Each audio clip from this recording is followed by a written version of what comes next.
Welcome to the Sharing Without Shame podcast, dedicated to parents and anyone else who loves someone in active addiction. Education is a powerful tool in breaking down stigma, fostering understanding, and ultimately helping individuals and their loved ones navigate the challenges of addiction. With Donna Marston, author of Peeling the Onion and Sharing Without Shame.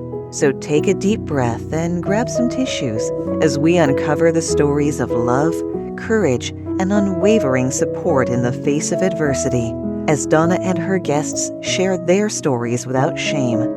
Because when we share our stories without shame, we inspire others to do the same.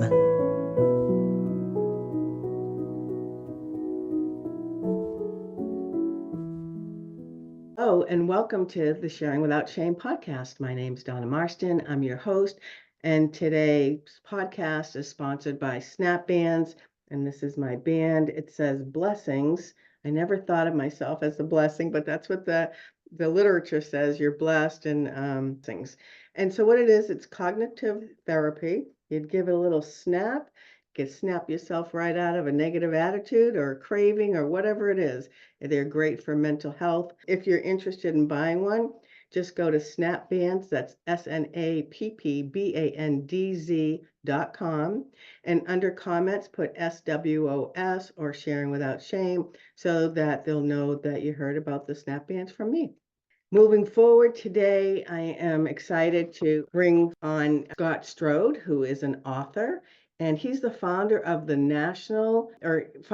national executive director of the Phoenix, a nonprofit organization transforming lives through the power of fitness and community for individuals recovering from a substance use disorder. A passionate advocate for addiction recovery, Scott created the Phoenix in 2006 to provide a supportive, sober, active lifestyle. His innovative approach has helped thousands find strength, connection, and purpose in their recovery journey. An accomplished athlete and speaker, Scott's inspiring story highlights the resilience of the human spirit and the importance of connection and overcoming addiction. So welcome, Scott. Hey, thanks for having me on. Thanks for coming on. First question, what would you like to share without shame? What would I like to share without shame? I would say that, we'll just jump right in, I guess, which is that I'm in recovery from a substance use disorder coming up on 27 years. Not that the time matters that much as just really changed my life, my recovery. I also have struggled with mental health challenges, especially when I was younger. And I would like to be open about that too, because I know that something doesn't always come up when people are talking about their recovery stories. And then additionally, experienced early childhood trauma, which was a big driver of my addiction and some of my mental health stuff. So I'd like to share that too, because I think it's important to get to the why behind the path that we're on and the impact that has on a lot of our relationships in life and our way of viewing ourselves. So but don't carry shame around any of that, and actually like to share it openly. As you can see on my shirt, it says sober there, just to make a space for hope for other folks that are struggling, that recovery is possible and that we're here for you, and we'll scoop you up with love and help you get on this journey if it's something you need. Nice, that's awesome. Yeah, and it's not uncommon to be dual diagnosed with addiction, and it's not uncommon that it's childhood trauma, right? And doesn't mean that your parents were awful or, but it could be a teacher. It just could be if you're highly sensitive, your feelings get hurt. I'm highly sensitive. My feelings got hurt. I had stuff. And very late in life, learned I have some childhood trauma that I never identified till recently. Yeah, I agree. I think it can be the environment you grew up in. The stuff I experienced was more sort of like to call covert trauma, or the stuff that's sort of running in the background. It's not the overt stuff that you're like, wow, that was trauma. But, you can get injured by 1,000 little cuts, so even just small wounds can add up over time. And I think when we can name those things, it makes it easier to heal from them and find forgiveness for the folks involved, because the truth is, most of those folks have experienced trauma themselves. So if no one's willing to feel it, then we're just going to keep handing it on to the next generation. And I love that you brought that up, because if our parents don't heal theirs, it all trickles down to the kids. And at some point, the most sensitive child is the one that will stop the cycle and start healing. Now, you might do some band-aids with drugs or alcohol, but it's really not about the drugs or the alcohol. It's about the why. Yeah, I totally agree with that. I think, and I think that's one reason the Phoenix exists is that, I think the way our systems are structured around addiction in our country and around mental health too, we're really focused on sort of acute care or when people are in crisis addressing things and then hoping that those resources will somehow stay with that person when they leave those more structured programs. When the Phoenix is really about how do you dream what's possible in your recovery and surround yourself with people who are supporting you in that journey. And how do we tap into our intrinsic strength, which I think we all have. And sometimes the lessons of the world teach us something else, but none of that is true. We have this intrinsic strength. And if we can find a nurturing space, then it can be expressed. And by expressing it, we can lead others towards it, inspire others towards it, and help others on their journey. Right. So how did you go from being in active addiction? I don't know if you want to talk a little bit about your pathway to recovery, and then from the recovery to creating and founding, being the founder of this great organization that's throughout our country. Some people may not know that. Yeah, and that it's free. Oh, and then So there's that. yeah, the only price of admission to Phoenix programs is 48 hours of sobriety. So it's Mm, affordable, although hard to get for some of us early in our journey. But really it was born from my own experience. I had these early childhood experiences and when I found drugs and alcohol, it sort of numbed that pain and those feelings and also it created a environment where I knew where to steal the beer from when I was in my adolescence, and I could get that bottle of vodka from the liquor closet because the cabinet would have been too small for our house. But it was something where people wanted to be around me because I could throw the parties, and they were we do it in the back of our house in rural Pennsylvania. That filled some of those voids that I had about my mm, self-worth, or am I deserving of love, or do people, because a lot of those lessons were taught to me when I was a kid that I wasn't deserving of love and had self-esteem wounds from those. And so all of a sudden I was the cool kid that people wanted to be around, and that felt great. So I just, sure. I was off and running, and I went from sort of hanging out with the wrong crowd to being the wrong crowd. and and then, of course, addiction serves a purpose as a coping mechanism in the beginning, but then strips away your dreams of who you thought you could be, Mm, and ultimately stops serving you as a coping mechanism. And you have to mm, find something more positive and uplifts you, as opposed to something that keeps pulling you down every time you turn to it. And that was mhm, my story. But I found my way into a boxing gym in Boston, Massachusetts. And a friend of mine was a Golden Gloves fighter, and she told me about this gym. And I went and started to learn about boxing. And I started to see that intrinsic strength in myself through those activities. And I thought, wow, this is great. And I got kind of hooked on the idea of tapping into it, mm, and then I found this climbing brochure, and I thought I'd love to try climbing. And that led me to the sport of climbing. And every time I get to the top of a climb, I was a little bit more a climber and a little less an addict. And ultimately, that led to me being able to stop my drinking and using. But I just wanted to share those things with others. And that's sort of where the idea of the Phoenix came from. When you got to I'm assuming, is it actually rock climbing or is it wall climbing? It was actually ice climbing and mountaineering. Ah, It was the winter. I started in probably the even more extreme scarier. version of the sport, but I saw a brochure for ice climbing. And when I first got to the cliff, I was terrified. But Sure. tying in that rope for the first time is scary. But the sense of accomplishment and courage that I found there, I started to Mm. carry into my recovery journey. And so when you get to the top of the mountain, is there a feeling like just this overwhelm of joy and achievement, and the Yeah, like it had to be awe. like mind blowing, right? Yeah. Ooh, I did it. And that sense of being enough, and you finished it and you accomplished it and you conquered it. Yeah, I would like to say I found that the first time, but I didn't. I what I did realize in that first climbing experience is that the guide who was climbing ahead of me went up this cliff like effortlessly, Mm, talking to us on the way, teaching as he was bringing us up on the rope. And then I struggled my way up it, and it was just falling off and sweating, and my shirt was riding up, and my belly's on the snow and ice, and I'm just like, ice uh, is hitting me in the face, and as I'm like swinging my ice axes. But that struggle felt like how my life was in my addiction. mm, And I thought to myself, though, what could I do to someday climb like him, to climb with that grace and sort of ease with which he moved up the same terrain. And that gave me something to strive for.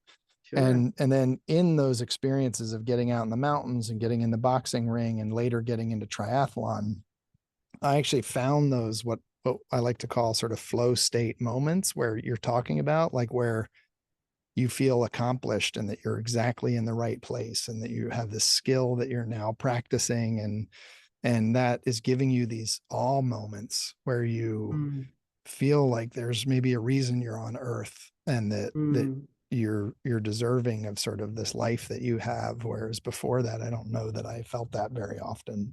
mm. So as you had this aha moment of taking this and moving forward and creating a business, how difficult was that? How easy was it? Did you usually some you have to do little baby steps to create these. How did you manage to build this wonderful business? Yeah, so I had this sense that I had sort of got out of a burning building that was my addiction, but I knew other people were in there, and I felt like I couldn't walk away knowing that they're there, and had Mm, to try to figure out how to bring them with me. And my climbing partner at the time, Ben Court, was a guy in recovery in Colorado. My other climbing partner, Jackie Helios, was a clinical social worker who's also a climber. And so we came together with a few other friends, and we thought, why don't we start sharing this with other people? And we came up with the framework of the Phoenix, this idea of you have to be 48 hours clean and sober. You can show up at anything, but there's an ethos. And in that ethos, it says that it's a physically and emotionally safe space that's inclusive and accessible to people. And essentially, we're here to lift each other up, not pull each other down. And with mm, that simple framing, we just started taking other people out with us. And, the first was a bike ride in Boulder, Colorado. And then we started doing indoor rock climbing. Then we did a trip to Moab, Utah. I was living in Colorado at the time. And that's where the Phoenix was born. And the first year we had 60 or so folks come to Phoenix events. And then we realized that to really reach the scale, we wanted to be a national movement more than an organization, because we saw so many people struggling. And sure. we got so many inbound messages on social media and emails of loved ones saying, hey, the person I care about is dying. I wish Phoenix was in my community. And I felt like we couldn't just get there fast enough. We had to go faster.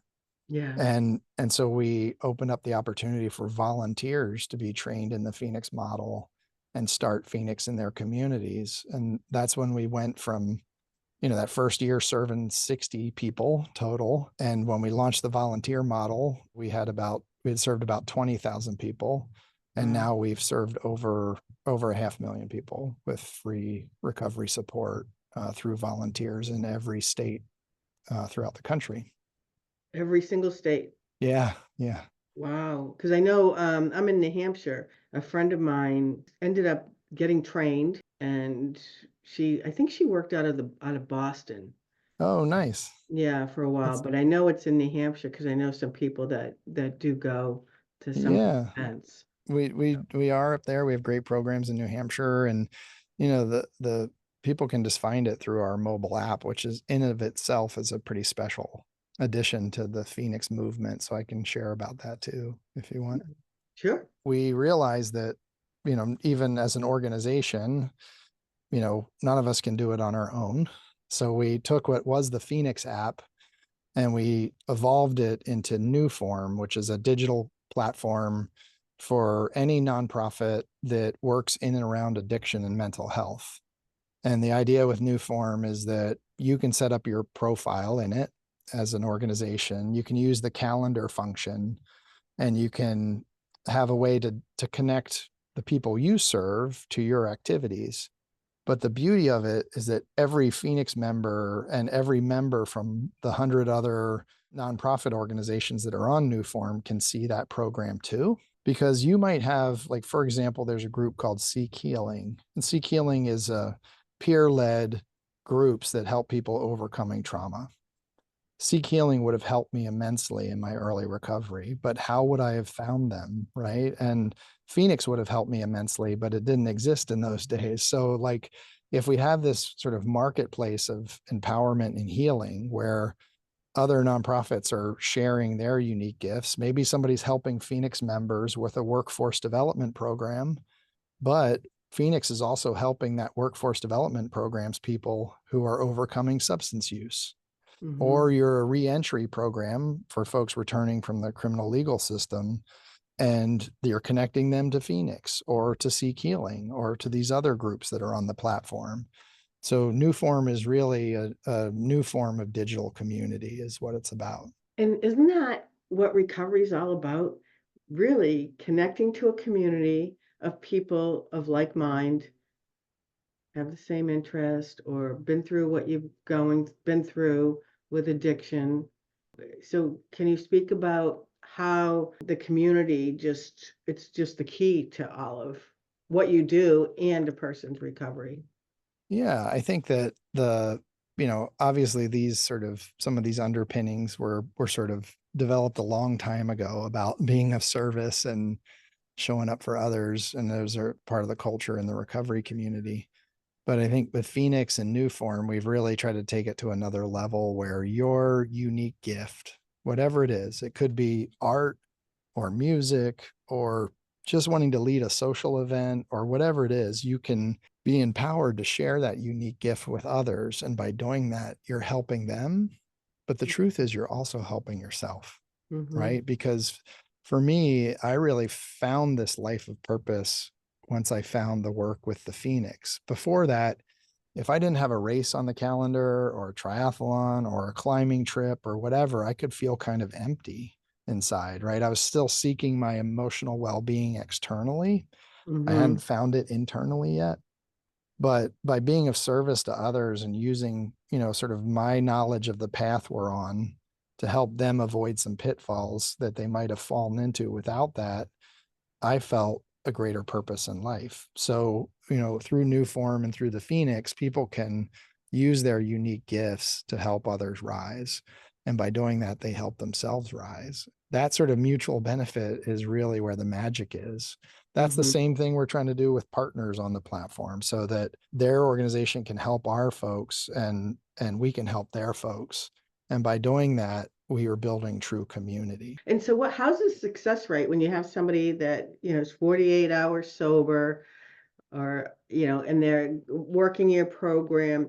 Do you find that because it sounds like it's so powerful that it just catapults them into a recovery program because of that connection? Or how often do you see recurrences once they're in your community?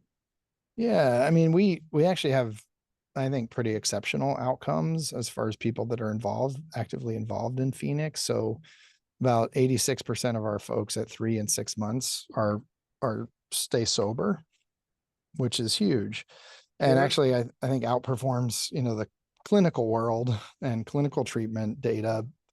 But, obviously we're comparing two different things there. We're not clinicians. It's just a community of a support community. But I think what's really powerful about our data is that if people do relapse, they don't feel a sense of shame in coming back. So we have, I think it's like 89% of folks who've experienced a relapse felt safe coming back to Phoenix without judgment. And that, I think, is key because relapse can be part of this journey for so many of us that, if we keep it the conversation simple and take the shame out of it, right? And say, what went wrong? What are you doing different? And by the way, by tomorrow you have 48 hours and we love and we miss you and we want you back Mm-hmm. and we're here for you. Mm-hmm. And so they can walk back in without, have that relapse be 2 days instead of 2 years. Yeah. Yeah. They don't have to do the walk of shame. Yeah. And so is this also for loved ones of the person with a substance use disorder? So I'm a parent. I have a son who's a person in long-term recovery. We welcomed into your community? Yeah, absolutely. And that was something that came a little later in Phoenix's development. In the early days, just to be honest, we didn't really think about that much. We sort of had the blinders on and like trying to get Phoenix to as many people as we could help. And then we realized that we've all been through the addiction together. So we Mm-hmm. should all go through the recovery together too. Mm-hmm. Mm-hmm. And sometimes there's times where that ally or supporter could be really powerfully helped by being part of the Phoenix community Yeah. and volunteering to help lift up others, even if they can't help their loved one, Right. and that's the tough part about substance use and mental health struggles is sometimes when it's so close to home, you need some distance from it to protect and create healthy boundaries. But the Phoenix community can still scoop up that loved one. But for example, we have someone here in Boston who tragically lost their mom to addiction, Mm-hmm. but still shows up at Phoenix events because it's cathartic for her to be here and to be part of this community. Mm-hmm. And I also think it's powerful for other Phoenix members at that event to hear her story and to share their stories. Yeah. And there's something really special that happens in the fist bumps and the high fives after Phoenix events where we feel connected and part of something bigger than us. And as a family member, we get really sick and often don't.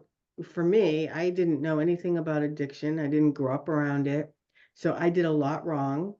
And, I would blame and shame my son in hopes that, throwing all of that crap in his face would humble him.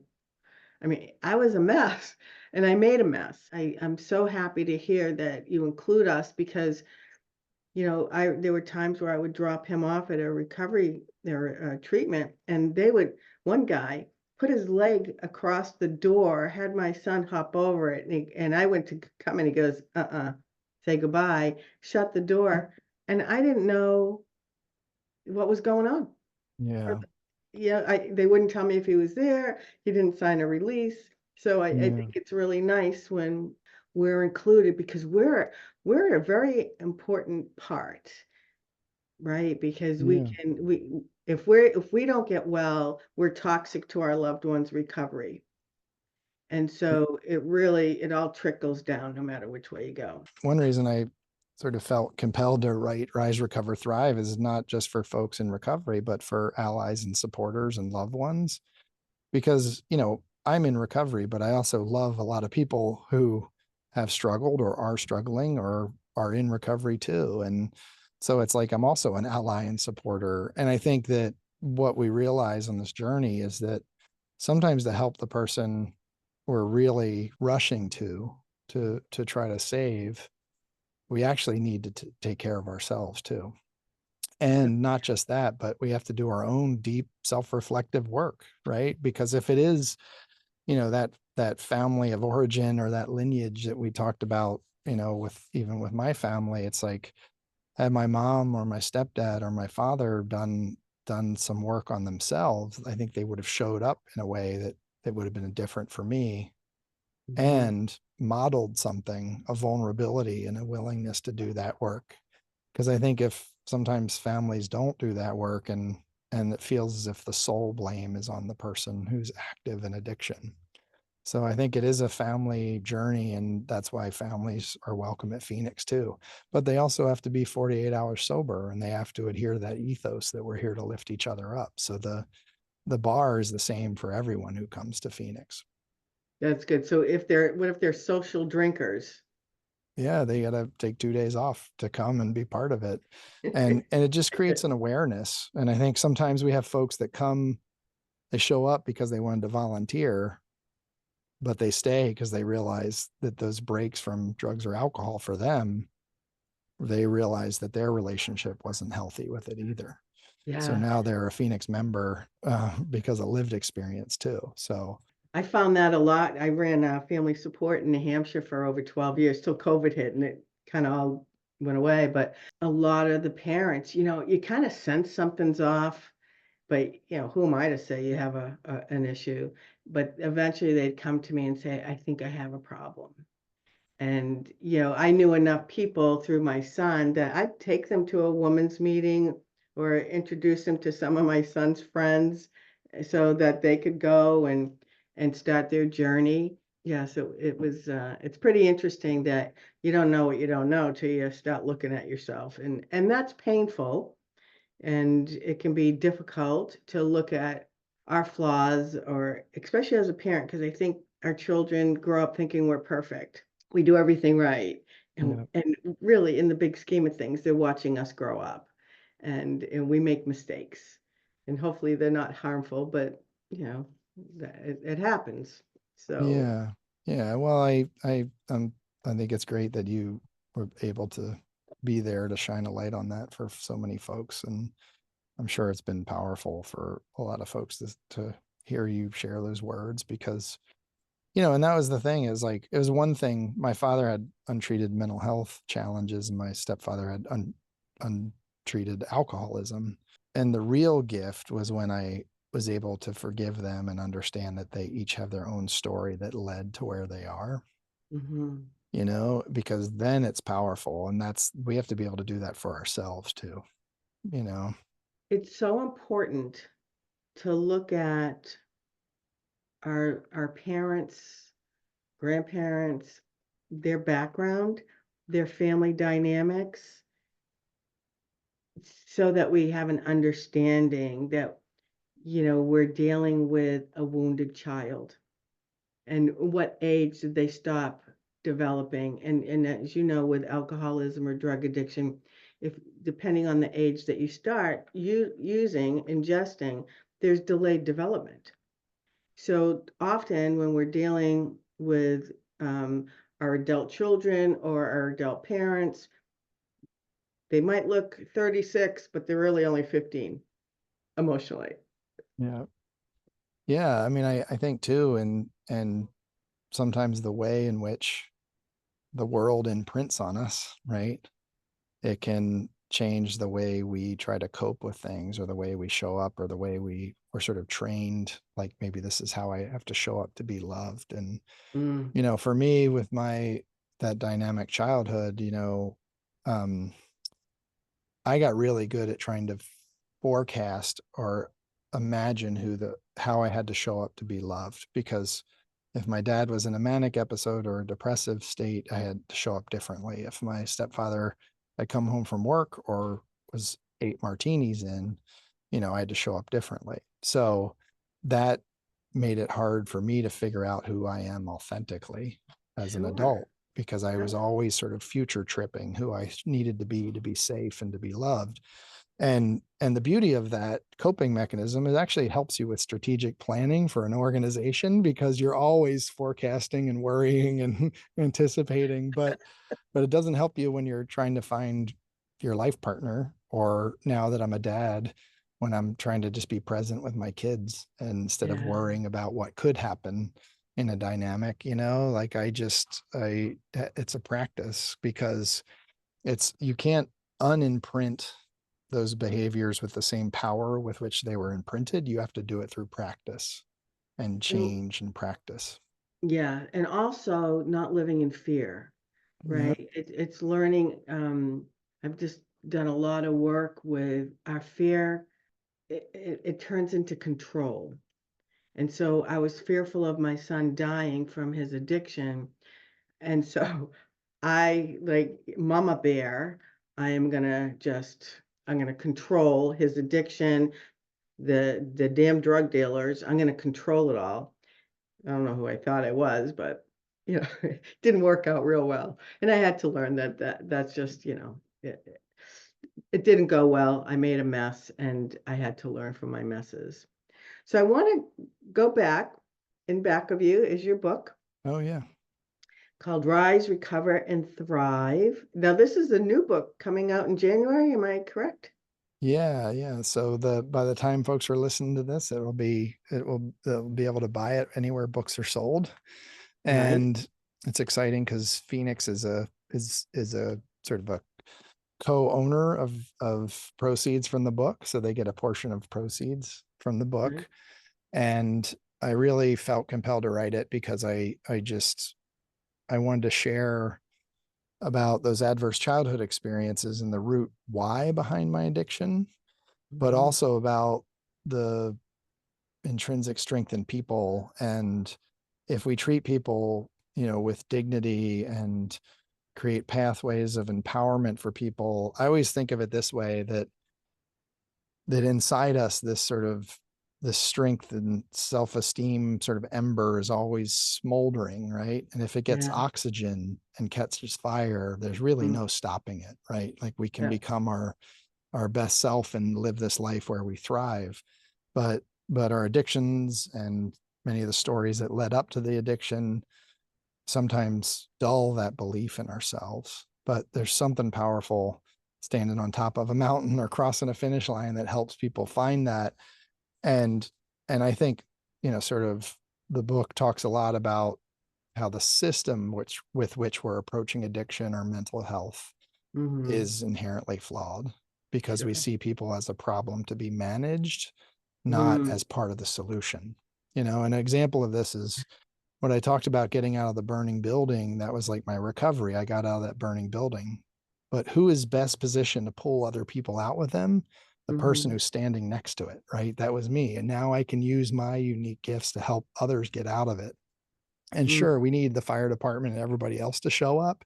We Yeah. need the more structured sort of systems around it. Mm-hmm. But everybody who steps into recovery becomes part of the solution too.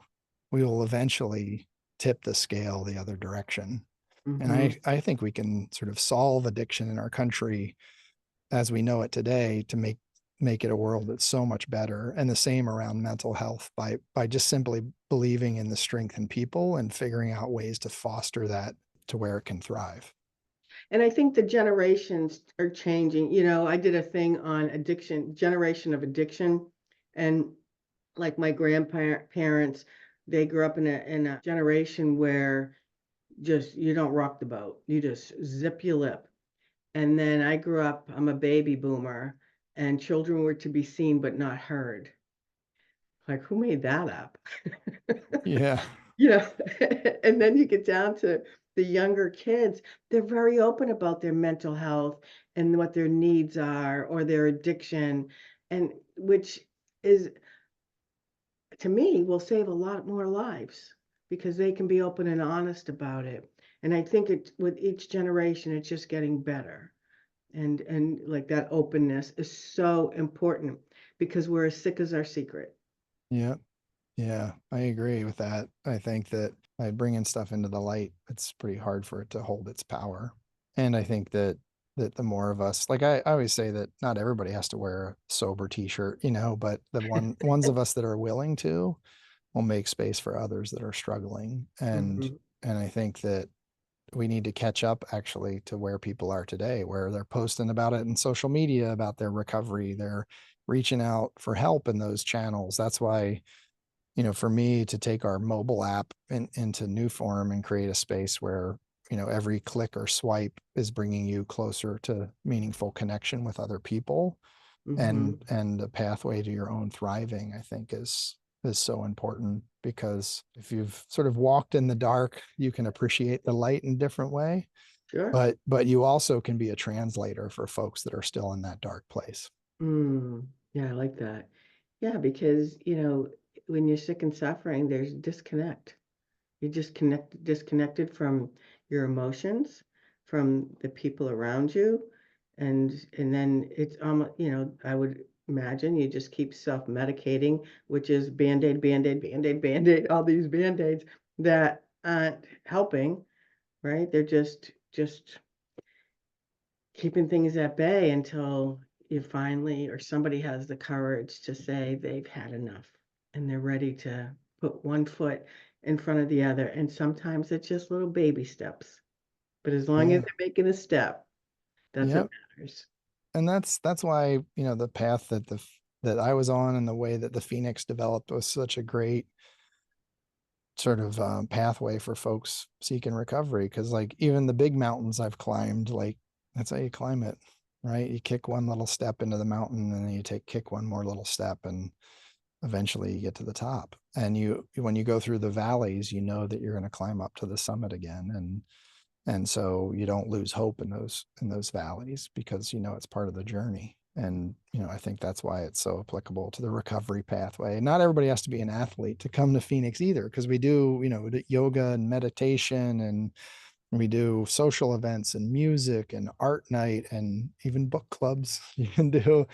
So it's like we come together around something meaningful. A Phoenix event can be anything that a volunteer wants to lead. And the nice thing about that is that everybody who wants to volunteer can start Phoenix in their community. It doesn't matter what your gift is, you can share it with others. Mm-hmm. So drop the rock and join the Phoenix. Yeah, exactly. And the price is right. Yeah, right. It's free. So So as we come to a close here, words of wisdom that you can leave the listeners with. I would just say that you're worthy and deserving of love, no matter what's happened in your life and no matter what things you've done. That we're here for you and we love you, and come to the Phoenix and we're just going to scoop you up. And Mm. as soon as you get your feet under you, you can turn around, you can help the next person in the door. And that's a unique gift you can share with them. So hope is possible, especially if we all come together and make it happen. And while on that journey, joining the Phoenix, you'll learn to rise, thrive, and recover. Exactly. Did I say it right? No, it's rise, recover, and thrive. Yeah. As long as they're happening, the order doesn't matter too much. Right. So, Yeah. but yeah, come on in and just try it out. And if you are a volunteer and you want to start Phoenix in your community or add more Phoenix events, and you can find out more on the New Form app in the App Store. And tell them again where they can get you the book and how they can get in touch and join. Yeah, you can learn more about the Phoenix at thephoenix.org. You can find the New Form app in the App Store, and you can get Rise, Recover, Thrive anywhere books are sold. Well, thank you so much. It's been a pleasure. Yeah, thanks for having me on. It's been great to talk with you. Very welcome. Thank you for tuning in. If you'd like to support the Sharing Without Shame podcast, please subscribe, like, and leave a review. If you're in need of emotional support, Donna offers private sessions. For more information about Donna and the services she offers, visit www.sharingwithoutshame.com or email her at donna4support@comcast.net. Nothing in the Sharing Without Shame podcast is intended to establish a therapist-patient relationship or intended to replace the services of a trained therapist, doctor, or health professional, or substitute for professional mental health, medical advice, diagnosis, or treatment. Until next time, may your faith and strength heal your heart.